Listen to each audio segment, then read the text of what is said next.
Hey, what's going on, guys? I wanted to take a second to talk to you. I'm actually, believe it or not, I'm actually on my way to my daughter's recital. She's actually preparing, doing a dress rehearsal today for a dance show that she's got going on. This dance display thing that's popping off. So on my way there, I had a quick thought. I shared this with hit the thumbs up button if you haven't done it yet. And also, I want to ask you guys a quick question. How many of you know black men who really just aren't ready for the world? How many of you know brothers that spend more time complaining than they spend actually getting things done? How many of you know a black male maybe who thinks he's an alpha male, but really he's a beta male? Maybe he's not able to accomplish much of anything, and he kind of complains about what white men are doing to him and how white people are treating him and why white people are mean to him, and that's why he can't get anything done. Maybe he doesn't take care of his kids, doesn't come through for his family. How many of you know men like that? Now, somebody said most black men. I don't think it's most black men. I really don't believe that. I see a lot of solid guys in the community that are really getting things done and really accomplishing things and really standing up for black people. And those are the guys that I love and respect tremendously. And everyone else who isn't in that category, I respect them too. But I really want us to kind of think about this for a second. I was talking to a woman about her son, and she was asking me, I don't want my son to fall in the same trap as my brother. Her brother had, a bunch of kids he's not taking care of. He's struggling economically. Of course, he's dipping his penis in a bunch of different women and kind of getting into situations, but he's not really there. Like the family kind of looks past him. What I'm talking about. Where the women kind of take over because the men can't come through because they know they can't rely on that man, and it's very heartbreaking for a lot of people. And so I was thinking about this, and I was talking to this mom about it. And one of the things I was telling her is, number one, I really think that I'm really convinced that building strong boys really requires mentorship from men who are solid and strong and consistent and capable. And the thing is, that if they're learning manhood from the wrong man, then they can get a misperception of manhood. They'll think manhood means having sex with lots of women, drinking, liquor, and smoking weed, or whatever, right? Or having a bunch of tattoos, or just stupid, superficial things. And really, manhood is really it's about being, reliable. I think being an asset to your family is one of the things that I think we can kind of agree on as a universal principle of manhood. And so the question I ask any man out here that's watching, and I can't read all the comments because I'm driving, so I apologize for that. But the thing I would ask any man who considers himself to be pro-black, how many of you in here say that you're pro-black? Put a yes in the chat if you consider yourself to be a pro-black man or pro-black woman. Because women matter too, because women are helping to raise the men. So it's important that women kind of think this through. How many of you consider yourselves to be pro-black? Put a yes in the chat if you're pro-black, or put a B1 in the chat if you're, B1. Okay, so a lot of us are very pro-black, but the question is, what does it mean to be pro-black?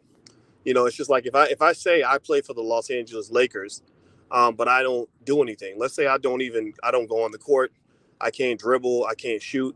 Every time I get the ball, I give it to the defense. I try to shoot a free throw. It's an air ball.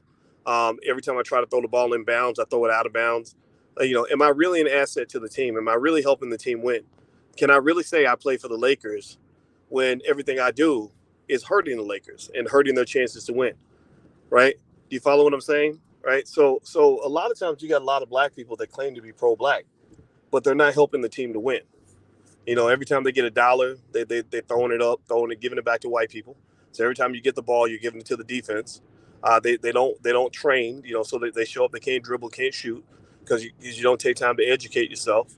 Whenever your teammates depend on you, whenever the ball's coming, the shot gets missed and they need you to rebound, you're not rebounding because you're over there just sitting on the sidelines watching the game.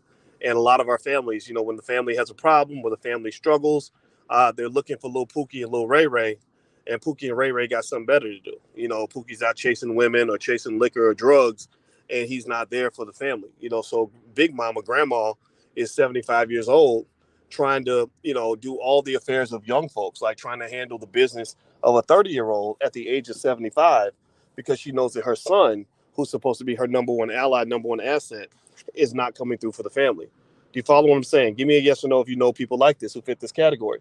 So one of the things I would say, and I'm going to talk more about this a little bit later in terms of specifics, is that the number one rule for for manhood, in my view, is this. This is something I hope you can tell me. Give me a yes if you agree with this. I believe that if you call yourself a black man or a black woman, or if you call yourself a pro black man or a pro black woman, the number one rule is that you must be an asset to your community and to your family. You must be an asset. Now, being an asset doesn't mean you just call yourself an asset. It's like I could say I play for the Lakers, but if I'm not scoring any points, then I'm not really playing on the team. I'm not a player. Maybe I'm getting played, but I'm not a player. And we got a lot of people in the community who think that they're players, but they're really getting played. They think that they're assets when they're really liabilities. You think that you are a revenue when really you are a huge expense. And I would say that in this, and I'm going to come back and finish up on this conversation and dig deeper into this. But one of the things I want you to understand is that, when you have a man who can't be depended on by his teammates, your teammates are your family, your friends, your community. A black woman's getting her ass beat inside a Korean hair shop, and you're the little punk that's sitting on the side filming the incident, but you're not actually helping that black woman. Well, you're not an asset. You're not a teammate.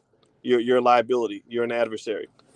If you are the guy who can go get a bunch of women to take their panties off and make babies, but you're not actually showing up to take care of those kids, then you are not an asset. You are a liability, right? You're not somebody who makes those kids' lives better. You're the person who makes their lives worse. The reality is that at the end of the day, if you measure manhood, the question is this. Here's the fundamental question I want you to ask, and then I got to go. I got like 30 seconds, and I got to bounce out of here, and then I'm going to come back and finish this conversation. The number one question to ask yourself is if you are team black, like team B1, the question is this. Do people around you, are their lives better because you're around, or are their lives worse? Like if a person meets me on the street, if a child meets me on the block, is that child going to be better off, safer, more protected, more provided for because I'm around? Or are they going to be more neglected, more left behind because I was there? Is a woman going to look back and talk about her experience with me in a positive way, or talk about me as the person who ruined her life? Can my mother look at me as the son who came through for her, who scored touchdowns for her in every available opportunity? Or is she seeing me as the son who had to be bailed out every time I messed up and needed mama to take up the slack? That's extremely important. And I want every young black man in here, every black man and black woman who wants to share this with a black man who considers themselves to be pro-black, considers themselves to be B1, just know that that's an elite class. Everybody ain't B1. It's about 10% of the population. But if you really are an asset to the team, show yourself to be an asset to the team. Talking about it and saying that you're an asset is not the same as actually being an asset. Actions speak louder than words. We have a whole lot of fast talking Negroes who don't do nothing except talk. So don't be a talker, be a doer. That's my 2 cents. That's my public service announcement for today. Now I gotta go. I gotta go into my little girl's recital. Go to firstsharestock.com if you want to learn how to build wealth and help people around you and your family and stuff like that. The stock market investing is easy to do. I can show you in about 11 minutes how to get started. It's totally free. That link right there is totally free. Feel free. Now you get an offer to join one of the small programs for 90% off, but you don't have to do that. The link is totally free. So feel free to go to firstsharestock.com. We can get you started. All right, guys, hit the thumbs up button, share, subscribe button, put your B1 in the chat on your way out. I got to go to my little girl's recital. I'll talk to y'all later. Take care. Peace.